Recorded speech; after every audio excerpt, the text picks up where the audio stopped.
ধান নদী খাল এই তিনে বরিশাল। এই ঐতিহ্যবাহী বরিশালের শস্য ভাণ্ডার হিসেবে বলা হয় বাংলার দেশের সবচেয়ে বেশি ফসল উৎপাদন হয়, ধান উৎপাদন হয় এই বরিশালে। আজকে বরিশালের মাঠ পর্যায়ে কৃষকের সাথে দেখা করার জন্য আমরা আসলাম যে কীভাবে কী ফসল হয়েছে।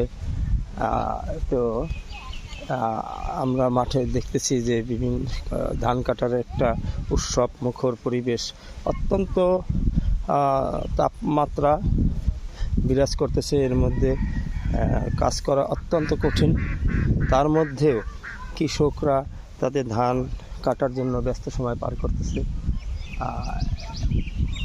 তো আমরা একটু কৃষকদের কাছে গিয়ে জিজ্ঞেস যারা ধান কাটতেছে তাদের কাছে গিয়ে দেখি কত সুন্দর ফসল, মাঠ ভরা ফসল, সোনালি ধানে ভরে গেছে সারা মাঠ। তো আমরা একটু এই ধান কাটতেছে কৃষক ভাইয়েরা, কত সুন্দর। আসসালামু আলাইকুম রহমতুল্লাহ। কেমন আছেন আপনারা? আলহামদুলিল্লাহ। এবার ফসলের ধানের কিরকম উৎপাদন হয়েছে? আপনারা তো দীর্ঘদিন ধান কাটতেছেন, তাতে কি মনে হচ্ছে এবার কি ফসল কিরকম উৎপাদন হয়েছে? পানি কাদা তো রৌদ্র তো হচ্ছে, বৃষ্টি তো তেমন একটা হয়নি বলে মাঠে মনে হয় পানি নেই, অল্প অল্প পানি আছে নাকি? তা আপনারা কীরকম মানে ধানটা কীরকম গত বছর যে ফসল উৎপাদন হয়েছে তার তুলনায় কি এবার কি ফসলের মান কি একটু ভালো না? তা আপনার নামটা কি? আপনার নামটা একটু কথা বলেন। আপনার নাম কি? কামরুল না? আপনার দেশের বাড়ি কোথায়? কোথায়?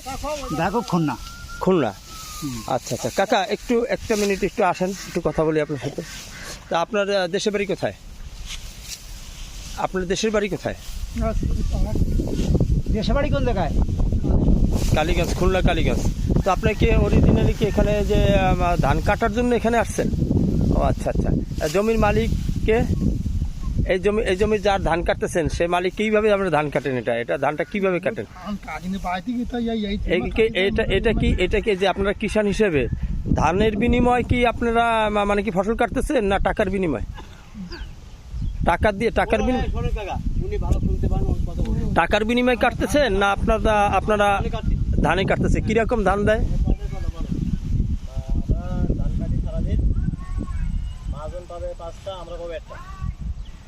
আচ্ছা।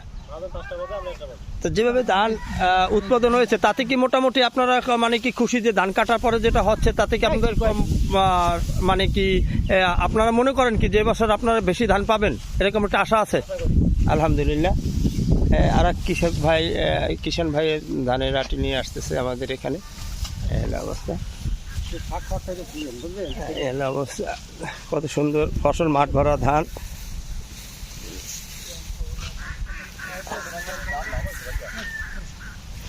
আমাদের এখানে সামনে একজন আমাদের প্রান্তিক কৃষক, উনি নিজে ফসলের মালিক, জমির মালিক। একটু ওনার সাথে একটু কথা বলি। আপনার নামটা কি? আপনার নাম কি? আমার নাম আব্দুল আহাদ। আচ্ছা। আপনি কতদিন যাবত কৃষি কাজ করেন? প্রায় 20 বছর। 20 বছর। তো এই 20 বছরের ফসলে এই যে গত বছর থেকে ধানের উৎপাদন কেমন এই বছর মনে হচ্ছে? এবছর ভালো। কোনো রোগ বালাই তেমন একটা নাই না। তো এবার কি ধানের গত বছর যে আপনারা ধান উৎপাদন করার পরে যে বাজারে আপনারা যে ধান বিক্রি করেছেন সেই হিসেবে কি আপনাদের কৃষিকাজ যে অর্থ খরচ হয় মাঠ পর্যায়ে, তা খরচ হওয়ার পরে সেই বিক্রি করার পরে তাতে কি আপনি লাভবান? মোটামুটি আর কি আলাদা। আর এবছরে কি খরচ কি বেশি হয়েছে না তা এবছর একটু কম হয়েছে? না, এবছর বেশি হয় না। তাতে আমরা আশা করি যে এবছর মনে করেন লাভটা একটু বেশি হবে। ধানের ফলনও ভালো আছে। আর এমনি কি মনে হচ্ছে যে এরকম যে মানে কি এই যে অত্যন্ত খরা রৌদ্রের মধ্যে যে কৃষিকাজ করে যে মানুষ অত্যন্ত ক্লান্ত হয়ে যাচ্ছে, বৃষ্টি নেই, কিছু নেই, তাতে কি আপনাদের কি এমনি এত খরা হওয়ার পরেও কি আপনারা খুশি যে আপনার ধানটা ঠিক মতো বাড়িতে?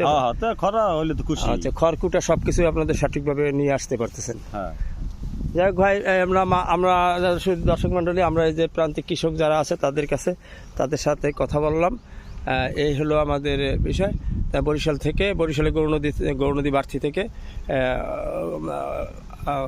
খোদা হাফেজ।